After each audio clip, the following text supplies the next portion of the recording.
Experience senior living inside Chennai from Elements starting at rupees 85 lakhs. Call 9790399039. விவசாயிகள் குளத்துக்கு தண்ணி வரலங்கிறாங்க.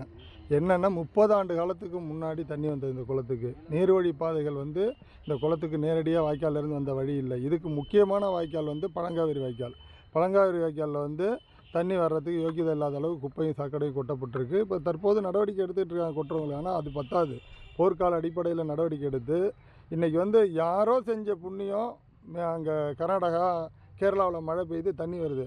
ஒரு 5 ஆண்டுகளுக்கு முன்னாடி மிகப்பெரிய வறட்சி உருவாகி இங்கே மயிலாடுதுறையில் குடிக்க பல இடங்களில் தண்ணி கிடைக்கல. காரணம் என்னென்னா இந்த மாதிரி குளம் குட்டை வாய்க்கால்களை குப்பை கொட்டி சாக்கடை விட்டு ஆக்கிரமிப்பு செஞ்சு அதை அவங்க செய்கிறவங்க அறியாமையிலையும் ஆசையிலையும் செய்கிறாங்க, பேராசையிலையும்.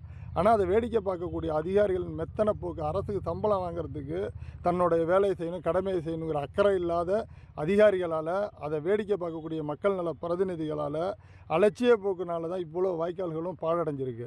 இப்போ பார்த்திங்கன்னா இந்த பகுதியில் கேணியில் தண்ணி எடுத்துருக்குறாங்க 35 ஆண்டுகளுக்கு முன்னாடி. இன்றைக்கி பார்த்திங்கன்னா 150 அடிக்கு போர் போட்டு உப்பு தண்ணி கிடச்சிக்கிட்டு இருக்குது. கொள்ளிடம் நிறைய தண்ணி போயிட்டுருக்கு. ஆனால் இங்கே காவேரியில் தண்ணி போயிட்டுருக்கு. அருகாமையில் உள்ள வாய்க்காலில் பார்த்திங்கன்னா தண்ணி வரல. அந்த மாதிரி ஒரு அவலநிலைக்கு காரணம் இந்த தொடர்ந்து ஆட்சி செய்து கொண்டு இருக்கக்கூடிய அது அந்த கட்சி இந்த கட்சின்னு எந்த கட்சியில் எல்லா கட்சியுமே அந்த மக்கள் பிரதிநிதிகளோட அலட்சியம். அதனுடைய விளைவாக அதிகாரிகள் எந்த வேலையும் பார்க்கறதில்ல. யாராவது ஒரு குப்பை கொட்டுறாங்கன்னு ஃபைன் போட்டால் கூட எங்கள் கவுன்சிலர் ரெக்கமெண்ட் பண்ணுறாரு, பிரச்சனைக்கு வந்துடுறாரு, சேர்மன் ரெக்கமெண்ட் பண்ணுறாரு. இந்த மாதிரி ஒரு நிலையை மாற்றிக்கிட்டு உடனடியாக போர்க்கால அடிப்படையில் இந்த குளங்களை நிரப்பணுன்னு நாங்கள் வலியுறுத்தி தான் இன்றைக்கி குளத்தில் கருப்பு பேட்ச் அணிஞ்சு விவசாயிகளும் பொதுமக்களும் இங்கே உள்ள இளைஞர்களும் நாளைய தலைமுறைக்கு நாங்கள் வாழ்ந்துட்டு போடுவோம். குடிக்க தண்ணி இல்லாமல் சாகக்கூடிய நிலைமையிலோடு வாழ்ந்துடும். அடுத்த தலைமுறை இங்கே வாழணும்னா காற்று பணம் சொத்தெல்லாம் வச்சுட்டு ஒன்றுமே பண்ண முடியாது. குடிக்க தண்ணி இன்றைக்கே பாட்டில் 20 ரூபா விற்கிது, 25 ரூபா விற்கிது. வரப்போகிற காலத்தில் குளிக்க கூட கேன் தண்ணி வாங்கி குளிக்கிற நிலைமையில் இங்கே வாழ முடியாதுங்கிறதுக்காக தான் இன்றைக்கி நாங்கள் வலியோடு அந்த குளத்தில் நிற்கிறோம்.